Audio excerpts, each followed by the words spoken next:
Hello everyone, मैं अनिल कुमार सिंह स्वागत करता हूं आपका आपके यूट्यूब चैनल विश्व भारती क्लासेस में। आप लोगों की जेपीएससी प्रारंभिक परीक्षा की तैयारी निश्चित तौर पे बेहतर तरीके से चल रही होगी। जेपीएससी प्रारंभिक परीक्षा के पेपर 1 में 15 नंबर के क्वेश्चन आएंगे इंडियन हिस्ट्री से, जिसमें आपको पता है कि एंशिएंट इंडिया से 5, मध्यकालीन भारत से 5 और फिर आधुनिक भारत से 5। ये 5 क्वेश्चन एंशिएंट इंडिया से पिक आउट करना कि कौन सा क्वेश्चन आएगा, कहाँ से क्वेश्चन आएगा, ये थोड़ा सा जटिल काम है, कठिन काम है और यहाँ पर बहुत मेहनत करने की आवश्यकता है। तो 15 नंबर का क्वेश्चन चूंकि इतिहास से है तो निश्चित तौर पर यहाँ पर ताकत भी लगाना होगा। खैर, ताकत तो आप लगा ही रहे होंगे। कितनी तैयारी आपकी हो रखी है, नहीं हो रखी है, ये गाहे बगाहे आकलन करने की भी आवश्यकता होती है, क्योंकि हम लोग में से किसी को ये पता नहीं होता है कि आयोग क्या क्वेश्चन पूछेगा। जैसे कि हम आपसे अभी क्वेश्चन पूछने जो जा रहे हैं उसकी जानकारी आपको नहीं है। आप अगर ये मान के चलें कि आज हमारा जेपीएससी का परीक्षा है और हमको एंशिएंट इंडिया से क्वेश्चन सॉल्व करना है, तो क्या कुछ स्थिति में हम हैं ये समझने के लिए आपके सामने हम एंशिएंट इंडिया से 50 क्वेश्चन रखने जा रहे हैं, जो लिटरली आपके लिए एक मॉक टेस्ट के समान होगा। बाकी क्वेश्चन या बाकी वीडियो में हम आपको आंसर ही बताए हैं, उसका एक्सप्लेनेशन ही बताए हैं, ठीक है। आज हम एक्सप्लेनेशन नहीं देने जा रहे हैं, आज आपका मॉक टेस्ट लेने जा रहे हैं। 50 क्वेश्चन होंगे और बड़ी खूबसूरत क्वेश्चन बनाए गए हैं। आप क्वेश्चन देखेंगे, थोड़ा टफ भी लग सकता है, ये भी बता दें, लेकिन हम लोगों को आसान जो क्वेश्चन है वो तो हम जान रहे हैं, थोड़ा सा टफ को भी तैयार करने की आवश्यकता है, सो दैट कि अपनी तैयारी का हम सही आकलन कर सकें। तो एंशिएंट इंडिया से अभी हम आपके पास 50 क्वेश्चन रखने जा रहे हैं, जो न सिर्फ आपको जेपीएससी में बल्कि किसी भी कॉम्पिटिटिव एग्जाम में बड़ा ही महत्वपूर्ण होगा। कल के तारीख में अगर आप बीपीएससी देंगे तो वहां भी हिस्ट्री डोमिनेट करता है, वहां भी आपके लिए ये उपयोगी सिद्ध होगा। 50 क्वेश्चन के बाद लास्ट में आपको आंसर देखने को मिलेगा। आप आंसर देखिए और मुझ तक ये मैसेज पहुंचाने का काम जरूर कीजिए कि आपने कितना स्कोर किया है। क्या ये तरीका आपको सही लग रहा है तो हम बाकी पेपर के लिए भी या बाकी जो सब्जेक्ट है उसके लिए भी हम लेकर के आएंगे। मेडिएवल इंडिया है, मॉडर्न इंडिया है, एंशिएंट में और क्वेश्चन बनाए जा सकते हैं। क्वेश्चन का तो खैर अंत हो ही नहीं सकता है। तो अगर आप चाहेंगे तो हम इस बीच आपके लिए इस तरह का क्वेश्चन लेकर के आते रहेंगे। फिलहाल आप इसको देखिए, सॉल्व कीजिए, आंसर को लास्ट में देखिएगा, क्योंकि उसके अंत में ही आपको आंसर देखने को भी मिलेगा, और अपनी तैयारी को फरकने का काम कीजिए। वीडियो को देखने के बाद उसको लाइक कीजिए और अपने दोस्तों के साथ प्लीज शेयर भी कीजिएगा। चलिए हम लोग क्वेश्चन देखते हैं। इसको बिल्कुल मॉक टेस्ट की तरह लीजिए और 1 से लेकर के 50 तक अपने कॉपी पर नंबर डाल दीजिए और फिर ABCD के फॉर्म में आंसर आप कीजिए और लास्ट में फिर उसको चेक कीजिए कि एंशिएंट इंडिया के लिए आप किस हद तक और कितना तैयार हैं। चलिए देखते हैं हम लोग क्वेश्चन। एंशिएंट इंडिया से पहला क्वेश्चन देखते हैं। पृथ्वी पर मानव की उत्पत्ति किस महाकल्प और युग में हुआ था? In which era and epoch did the origin of human on earth take place? अगर आपने पहले वीडियो देखा होगा मेरा तो आपका सवाल बिल्कुल सही होगा। ऑप्शन आपके सामने है, Proterozoic and Palaeocene, Cenozoic and Pleistocene, Palaeozoic और ओलिगोसिन और मेसोजोइक और होलोसिन। क्वेश्चन नंबर 2, मानव सभ्यता के विकास का सही क्रम क्या है? पाषाण काल, कांस्य युग, ताम्र युग, लौह युग। इस तरीके से आपके सामने ये ऑप्शन है, आप इसको देखिए और ये बताइए कि कौन सा सही क्रम है मानव सभ्यता का विकास का। नंबर 3, निम्न या पूर्व पाषाण कालीन स्थल बेलन घाटी कहां अवस्थित है जहां से गुफाओं का अस्तित्व मिला है? मध्य प्रदेश, पाकिस्तान, उत्तर प्रदेश या फिर मद्रास? नंबर 4, मध्य पाषाणकालीन इन स्थलों का मिलान करें। एक और स्थल है, दूसरी ओर राज्य है। बागौर, सामने गुजरात लिखा हुआ है, सराय नहरराय तमिलनाडु, लंघनाज राजस्थान, टेरी समूह उत्तर प्रदेश। फिर आपको मैच करना है कि बागौर किस राज्य में है, सराय नहरराय कहाँ है, लंघनाज कहाँ है, टेरी समूह क्या है। ये सब आपको प्री हिस्ट्री से क्वेश्चन दिख रहा है। नंबर 5, ताम्रपाषाण युग की बस्तियां या प्रमुख बस्तियां आहार एवं गिलुंद कहां अवस्थित थी? राजस्थान, मध्य प्रदेश, महाराष्ट्र या फिर पश्चिम बंगाल में? नंबर 6, यज्ञ एवं हवन कांडों से संबंधित नियमों का संकलन मिलता है श्रौत सूत्र में, गृह सूत्र में, शुल्ब सूत्र में या फिर धर्म सूत्र में? यह वैदिक काल से क्वेश्चन है। नंबर 7, निम्न में से कौन सा ग्रंथ गणतंत्रात्मक शासन व्यवस्था की अच्छी जानकारी उपलब्ध कराता है? मुद्रा राक्षस, महाभाष्य, मृच्छकटिकम, अष्टाध्यायी। क्वेश्चन थोड़े टफ लग रहे होंगे, लेकिन ऐसे टफ क्वेश्चन के लिए भी आपको तैयार रहने की आवश्यकता है।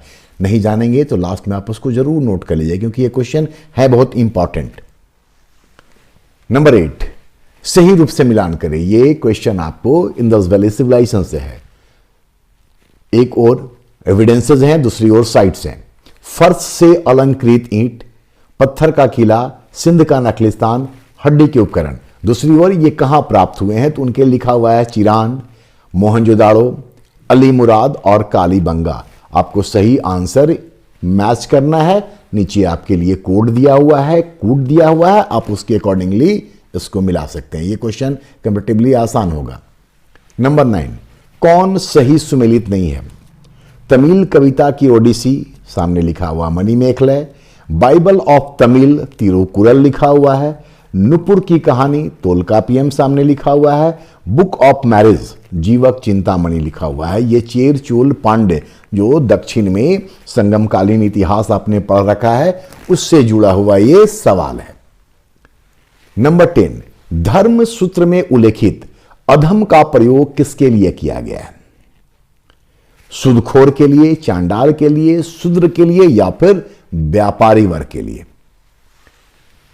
नंबर 11, निम्न में से भगवान बुद्ध या बौद्ध धर्म से संबंधित कौन सी बात सही है?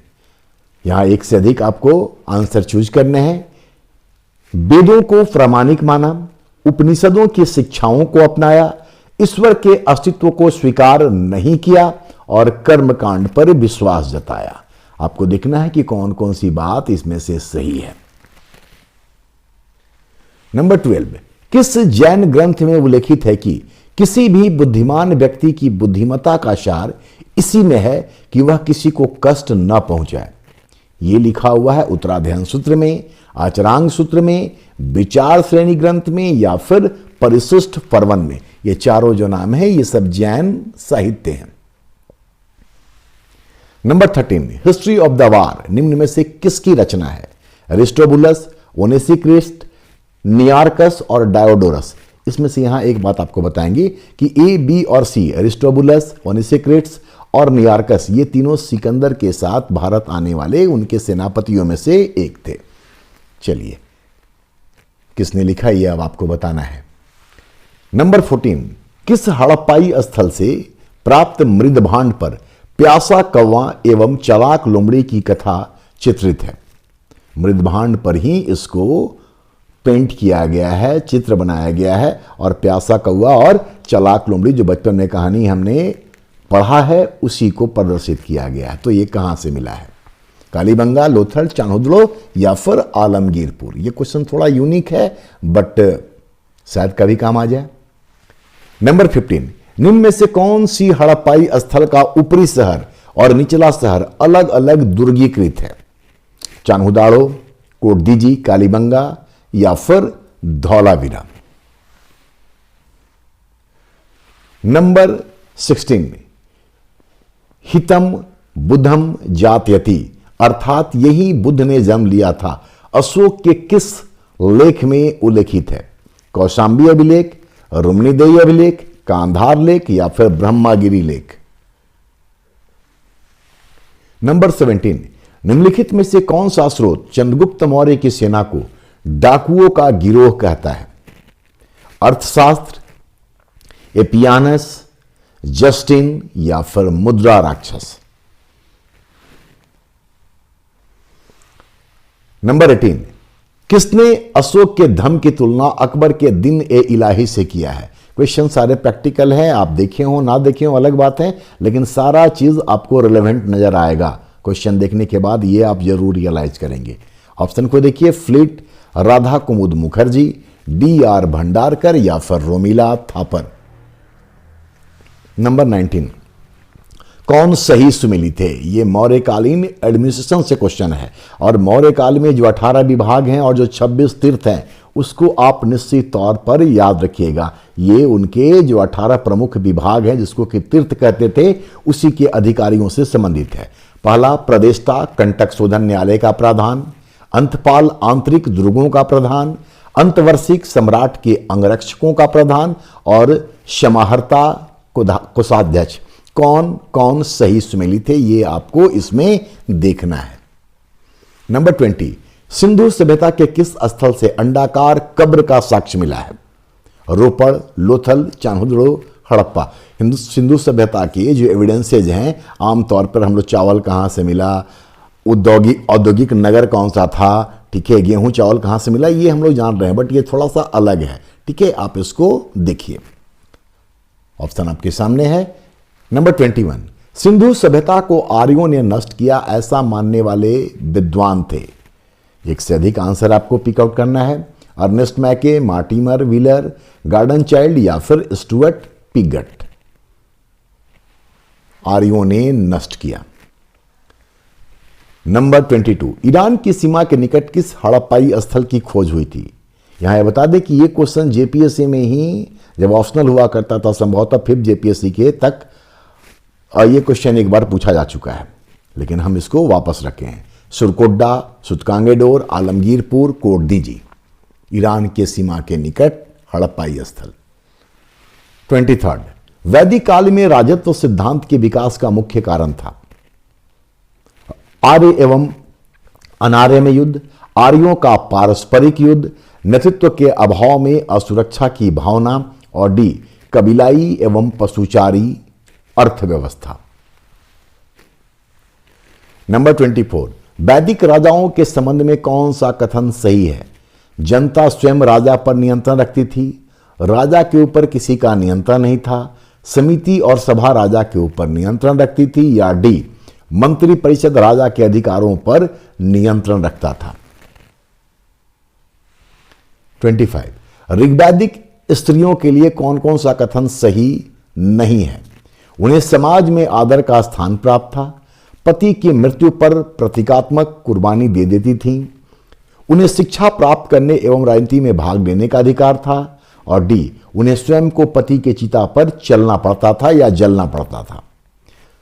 एक से अधिक आंसर यहां हो सकता है तो आप इसको देखिए। 25 देखे हैं, क्वेश्चन हो सकता है आपको टफ लग रहा हो, लेकिन कोई भी क्वेश्चन यकीन मानिए इररिलेवेंट नहीं है।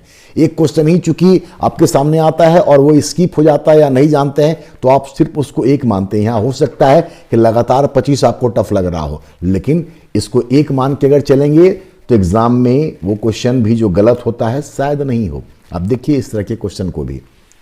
26, संगम काल में अमैचर क्या था? राजदूत, सेना प्रमुख, जासूस या फिर मंत्रीगण। नंबर 27, पांड्यों ही होगा बेसिकली, समुद्र तटीय राजधानी थी। चेर, चोल और पांडे की बात है, वो गलती से पांडवों लिखा गया। पांड्य राज्य की समुद्री राजधानी कहां थी या समुद्र तटीय राजधानी कहां थी? मुजीरिस, कोरकई, पुहार या फिर कांची। नंबर 28, संगमकालीन लोग किस कृषि उत्पाद से परिचित नहीं थे? गेहूं, चावल, गन्ना और हल्दी। नंबर 29, बौद्ध धर्म के त्रिपिटक में सबसे बृहत्तम एवं सर्वाधिक महत्वपूर्ण किस पिटक को माना जाता है? सुत्त पिटक, विनय पिटक, अभिधम पिटक और डी तीनों ही समान विस्तृत एवं समान महत्व के हैं। थोड़ा बहुत भी अगर आपने बौद्ध साहित्य पढ़ा है तो आपको इस बात का जानकारी होगा। नाम सब सुना हुआ है, इसमें कोई दो राय नहीं है। 30, प्रसिद्ध जैन विद्वान हेमचंद्र किस राजा के दरबार से संबंधित थे? अमोघवर्ष, जयसिंह सिद्धराज, विद्याधर या फिर कुमारपाल। नंबर 31, महायान बौद्ध शाखा को भारत में सर्वप्रथम मूर्ति पूजा प्रारंभ करने का श्रेय दिया जाता है। यह परंपरा कब प्रचलित हुई? थोड़ा सा केवल दिमाग लगाइए, यह आंसर आपके लिए बहुत आसान है। ट्रिकी क्वेश्चन है, बस थोड़ा सा केवल माइंड गेम खेला हुआ है और कुछ नहीं है। आप सोचिएगा, आंसर आपको निकल जाएगा। 32, वैष्णव संप्रदाय में नारायण के कुल कितने रूपों की कल्पना की गई है? यह भागवत वैष्णव धर्म से क्वेश्चन है। 9, 63, 3 और 10। नंबर 33, किस नायनार संत को अपार भी कहा जाता है? तिरुनाउकरसु, शमंधर, नमालवर या फिर नकीरर? यहां हम आपको बता दें कि वैष्णव और शैव संप्रदाय से संबंधित प्रश्न भी जेपीएससी में पूछे गए हैं। जैसे कि हमको याद है कि तिरुमलिसाई किसके समकालीन थे? वो आंसर होगा महेंद्र वर्मन। ठीक है, तो उसी एरिया से ये क्वेश्चन भी है, तो ऐसे क्वेश्चन भी पूछे जाएंगे या पूछे जा सकते हैं, यूं कहें। 34, वासुदेव श्री कृष्ण की आराधना का उल्लेख मिलता है कहां कहां से? मेगास्थनीज की इंडिका, पाणिनि की अष्टाध्यायी, पतंजलि का महाभाष्य और टॉलेमी की जियोग्राफी। ऑप्शन आपके सामने है, आपको पिक आउट करना है कि वासुदेव श्री कृष्ण की आराधना का उल्लेख कहां मिलता है। नंबर 35, मौर्य काल से संबंधित निम्न शब्दावली में कौन सही सुमेलित नहीं है? मैंने पहले भी कहा था कि आपको जो टर्मिनोलॉजी है मौर्य काल का, उनके अधिकारियों के संदर्भ में, उनके टैक्सेशन के संदर्भ में, उसी से जुड़ा हुआ ये भी क्वेश्चन है। और जो लोग भी मौर्य काल को इग्नोर किए हैं अब तक, मौर्य काल की प्रशासनिक व्यवस्था, उसका टैक्स स्ट्रक्चर बिल्कुल देख लीजिएगा, क्योंकि पहली बार करों का जो संपूर्ण रूपरेखा है ये मौर्य काल से ही मिलता है। एविडेंसेस तो पहले से मिलते हैं, लेकिन विस्तृत रूपरेखा मौर्य काल से ही मिलता है। राजूक, जनपद न्यायाधीश, पार्श्व आपातकालीन कर, दुर्ग नगरों से प्राप्त आय को कहते थे, और सेतु उद्यानों से प्राप्त आय। कौन सही सुमेलित नहीं है ये आपको देखना है। नंबर 36, किसने राज्य शासन को धर्म, व्यवहार और चरित्र से ऊपर माना था? ये भी बिल्कुल आसान क्वेश्चन है, आप आराम से सोचिएगा, आंसर मिल जाएगा। किसने राज्य शासन को धर्म, व्यवहार और चरित्र से ऊपर माना था? पाणिनि, पतंजलि, मेगास्थनीज, कौटिल्य मतलब चाणक्य, या फिर विष्णुगुप्त? उन्हीं का नाम है, कौटिल्य उनका सबसे पहला नाम है। 37, मौर्य काल में स्टेडिया क्या था? आप देख रहे हैं कि लगातार मौर्य काल से बहुत सारा क्वेश्चन लेकर के आ रहे हैं आपके सामने। खेल परिसर, दूरी मापने की इकाई, सूखे फलों का व्यापार, या फिर जल परिवहन? 38, मेगास्थनीज के अनुसार मौर्य काल में क्रमशः तीसरी एवं पांचवी जाति थी। यहां जान लीजिए कि मेगास्थनीज ने आर्थिक आधार पर मौर्य साम्राज्य को 7 भागों में या 7 जातियों में बांटा था। ठीक है, तो तीसरी एवं पांचवी जाति कौन थी? ये ऑर्डर यूपीएससी में पूछा हुआ है, इस तरह का क्वेश्चन। ठीक है, लेकिन एक बार आप इसका क्रोनोलॉजी याद कर लेंगे तो आपके लिए फिर मुश्किल बिल्कुल भी नहीं होगा। ब्राह्मण, किसान, शिल्पी, सैनिक, निरीक्षक, सभासद, इस तरीके से ऑर्डर है इसका। हम एक बार हिंट भी कर दिया आपको। चलिए अब आप इसका आंसर देखिए। किसान और शिल्पी, शिल्पी और सभासद, पशुपालक और सैनिक, सैनिक और सभासद। 39, मौर्य कला से संबंधित हाथी की प्रस्तर प्रतिमा कहां से प्राप्त हुई है?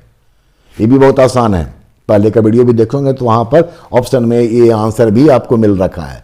बेशनगर, परखम, दीदारगंज, धौली। यहां बता दें कि दीदारगंज में ये आंसर नहीं होगा, बल्कि दीदारगंज जो है वो यक्ष की प्रतिमा के लिए है। क्वेश्चन नंबर 40, निम्न में से किस बृहत शिलालेख में अशोक ने पहली बार धम्म महामात्र का उल्लेख किया है? ठीक है, 14 उनके बृहत शिलालेख मिले हैं और सब बहुत इंपॉर्टेंट है। तो सब ना भी आपको याद हो तो कुछ इंपॉर्टेंट चीजों को तो निश्चित तौर पर आप याद कर ले। उसमें से एक धम्म महामात्र भी है। पूछा जाता है क्वेश्चन कि कब उसने भेरी घोष को त्याग करके धम्म घोष को अपनाया, धम्म की व्याख्या उसने किस शिलालेख में की है। तो जो इंपॉर्टेंट है 14 में से, उसको आप जरूर एक बार देख जाइएगा। ये क्वेश्चन 3rd, 4th, 5th और 7th धम्म महामात्रों का पहली बार उल्लेख कहां? वही भी बहुत आसान है, आराम से अगर एक बार ही पढ़े तो आंसर होगा। नंबर 41, हेमचंद्र द्वारा लिखित परिशिष्ट पर्वन में किसकी जीवनी का वर्णन किया गया है? परिशिष्ट पर्वन, हेमचंद्र, चाणक्य, अशोक, चंद्रगुप्त मौर्य, बिंदुसार। हेमचंद्र किस धर्म से संबंधित बात लिखते थे? सिर्फ इतना अगर आपको पता है तो आप आंसर करने की स्थिति में आ जाएंगे, क्योंकि बाकी जो भी नाम चार है, चाणक्य, अशोक, चंद्रगुप्त मौर्य और बिंदुसार, बहुत बड़ा नाम है। अब आप कैलकुलेशन कर लीजिए, हम हिंट आपको दे दिए हैं और ऐसे क्वेश्चन पकड़ाते हैं। ये तरीका होता है क्वेश्चन को पकड़ने का भी।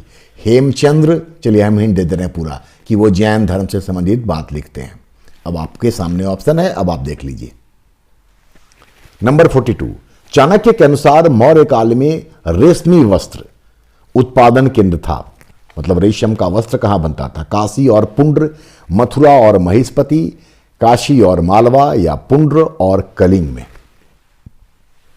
43, चरक संहिता और सुश्रुत संहिता का उद्भव किस काल में हुआ था? मौर्य काल, शक-कुषाण, गुप्त काल या फिर वर्धन काल? 44, शक-कुषाण के संबंध में निम्न कथन पर विचार करें। भारत ने पर्दे का प्रचलन आरंभ किया, इनका मृदभांड काले रंग का था, इनके द्वारा ही भारत में बूट, टोपी, हेलमेट प्रचलित किया गया, मथुरा कला इनके प्रभाव से प्रारंभ हुआ। अब आपको पिक आउट करना है कि कौन कौन सा सही है। ABCD के फॉर्म में आपके सामने ऑप्शन रखे गए हैं। 44, मध्य भारत के गोनाद या गोनारद में निम्न में से किनका जन्म हुआ था? पतंजलि का, पाणिनि का, चाणक्य का या फिर ऋषि गौतम का? 46, भारूत स्तूप की वेदिका, सांची स्तूप की वेदिका और तोरण द्वार का निर्माण किस काल में हुआ? भारूत स्तूप की वेदिका, सांची स्तूप की वेदिका और तोरण द्वार का निर्माण किस काल में हुआ? मौर्य, शुंग, सातवाहन या इनमें से किसी के नहीं? 47, सातवाहन वंश के तीसरे शासक सातकर्णी वन के संबंध में कौन सी बात सही नहीं है? मानव शैली की गोल मुद्रा चलवाई, 2 बार अश्वमेघ यज्ञ करवाया था, वह खारवेल का समकालीन था और उसने वेंकटक स्वामी की उपाधि धारण की थी।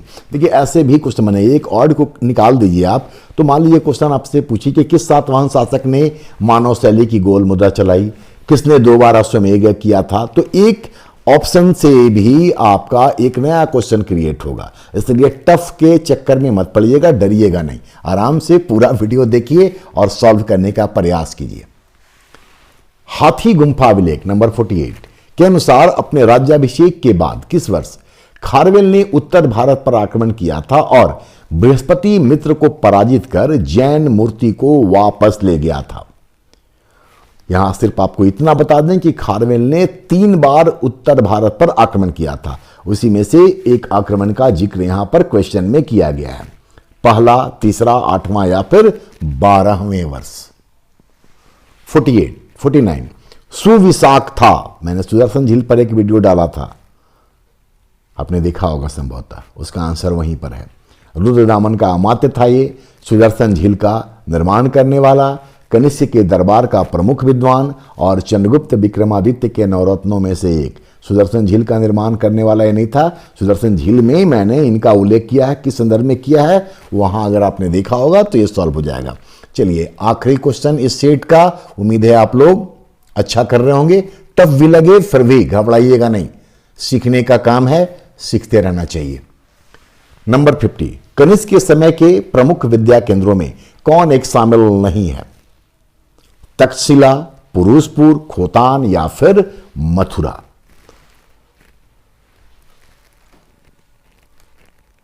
पचास क्वेश्चन के बाद आपको आंसर देखने का मौका मिलेगा। हम फिर से आपको दोहरा दें कि क्वेश्चन भले ही आपको टफ लग रहा हो, लेकिन 2-3 क्वेश्चन एंशिएंट इंडिया में अगर टफ आ गया तो फिर आप वहां तो सिर्फ सोचेंगे कि 3 आया, लेकिन फिर वही बात कि यहां अगर 50 में 30 आपको टफ लगता है तो आपको लगेगा कि सर बहुत टफ क्वेश्चन दे रहे हैं। लिटरली एग्जाम में क्वेश्चन ऐसे ही आते हैं और ये वो क्वेश्चन होते हैं जो आपको भीड़ से अलग करते हैं।